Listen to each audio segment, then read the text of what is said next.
इस्लाम के मुताबिक, इस्लाम तो शुरू से चला आ रहा है, कोई प्रॉफिट मोहम्मद सल्लल्लाहु अलैहि वसल्लम से नहीं आया। बिल्कुल ये टर्मिनोलॉजी अरेबिक वर्ड्स यहाँ से आए, दुनिया के पहले इंसान से आया। और हम जो दुनिया के पहला इंसान, क्रिश्चियंस, ज्यूज़ जिनको मानते हैं वो हज़रत आदम को मानते हैं, आदम। और असल में तो हिंदू स्क्रिप्चर्स में भी उनका आदम नाम से जिक्र है, वो एक अलग बात हो गई। आदम पहले इंसान थे दुनिया के।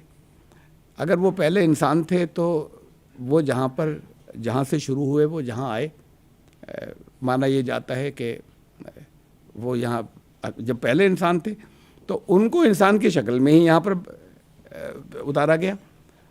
तो जब उतारा गया तो जिस सरजमीन पर उतारा गया वो इंसान वहाँ से शुरू हुए और उन्हें हम पहला नबी और पहला प्रॉफिट मानते हैं। तो इस्लाम के पहले नबी नहीं थे प्रॉफिट मोहम्मद सल्लल्लाहु अलैहि वसल्लम। किसी दुनिया में किसी मुसलमान से पूछ लिया कहेगा आखिरी नबी, तो आखिरी थे तो कोई पहला होगा ना। पूछिए कि किसी से तो कहेंगे हज़रत आदम ही पहले इंसान थे। तो हमारी जितनी तफसीरी रिवायात, तफसीरों में बहुत सी रिवायात है हमारे यहाँ, वो सब ये कहती हैं कि उनको जब उतारा गया तो इस सरजमीन के ऊपर उतारा गया, तो मानवता यहाँ से शुरू हुई और हमारी पुण्यभूमि भी यही हुई। यहाँ से ही इंसानियत शुरू हुई और ये इस्लाम के पहले नबी ही आए। तो पुण्यभूमि तो हमारी नहीं, सारी दुनिया की ये होनी चाहिए। डॉक्टर साहब एक चीज़ इसमें और आती है, एक सवाल मैं आपसे लूँगा, अगेन रेफरेंस दूंगा दूसरी कंट्री का। अक्सर ऐसा कहा जाता है कि मुसलमान जहाँ पे मेजॉरिटी में होते हैं वहाँ उनका तरीक़ा अलग होता है नॉन मुस्लिम के साथ, और जहाँ होते हैं माइनॉरिटी में वहाँ वो सेकुलरिज्म की तरफ जाते हैं, वहाँ भाईचारे की बात करते हैं। जहाँ मेजॉरिटी में होंगे वहाँ पूरी तरह इस्लाम की बात करेंगे। और जैसे हम फिर वही रेफरेंस इस्लामिक स्टेट बनाना चाहते हैं। जी, इस्लामिक स्टेट बनाना चाहते हैं। यहाँ पर हिंदू मेजॉरिटी में है, हिंदू स्टेट नहीं बनाना चाहते। इनकी बहुत बड़ी तादाद नहीं बनी है, बल्कि ये बयान आने शुरू हो गए कि नहीं बन तो करीब तो बन ही चुकी। ये नहीं बात करते हिंदू स्टेट की।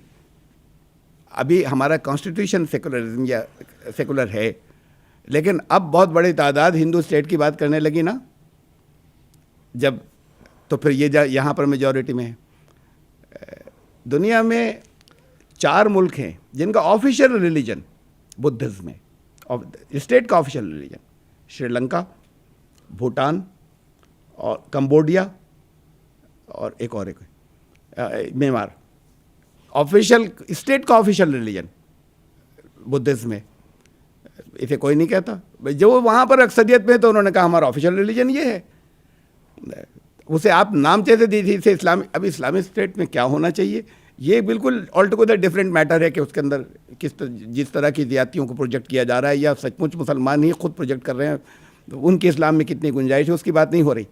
बात इसकी हो रही है कि जब ये यहाँ पर मेजॉरिटी के अंदर है तो हिंदू स्टेट की डिमांड करने लगे हैं। नेपाल हिंदू स्टेट थी, अब वहाँ के लोगों ने कहा दोबारा सेकुलर हो जाए, ठीक है। भूटान जो है वो बुद्धिस्ट स्टेट है, और शायद बहुत से लोगों को ताज्जुब हो गई है इस बात के ऊपर कि दुनिया में 21 कंट्रीज़ हैं जिनका ऑफिशियल रिलीजन क्रिश्चियनिटी है। वो वहाँ पर ज़्यादा हैं, तो 21 हैं। और मैं ताज्जुब की बात वो नहीं, ताज्जुब की बात नाम सुनकर होगा आपको। England official religion Christianity. ये अलग बात है कि उनका रवैया कैसा है, बाकी लॉस अपनी जगह इंसाफ का है। इंसाफ तो होना ही चाहिए। हिंदू स्टेट हो तब भी इंसाफ होना चाहिए, बुद्धिस्ट स्टेट हो तब भी इंसाफ होना चाहिए, इस्लामिक स्टेट हो तब भी इंसाफ होना चाहिए। Official religion Britain, Norway, Sweden, Iceland, Greenland, यूनान यानी ग्रीस, और कोस्टा रिका, ये बहुत से 21 कंट्रीज़ हैं। हंगरी, इनका ऑफिशियल रिलीजन जो है क्रिश्चियनिटी है। तो फिर ये क्यों नहीं कहा जा रहा कि जब वहाँ पे ज़्यादा हैं तो वो फिर अपने क्रिश्चियन उन्होंने रिलीजन बना लिया अपना स्टेट का। और मैं इनकी डिमांड को गलत नहीं कह रहा हिंदू स्टेट की, ओके हाँ ठीक है, मतलब हिंदू ज़्यादा हैं, अगर ये कहते हैं हिंदू स्टेट हो तो हो, हाँ इंसाफ होना चाहिए।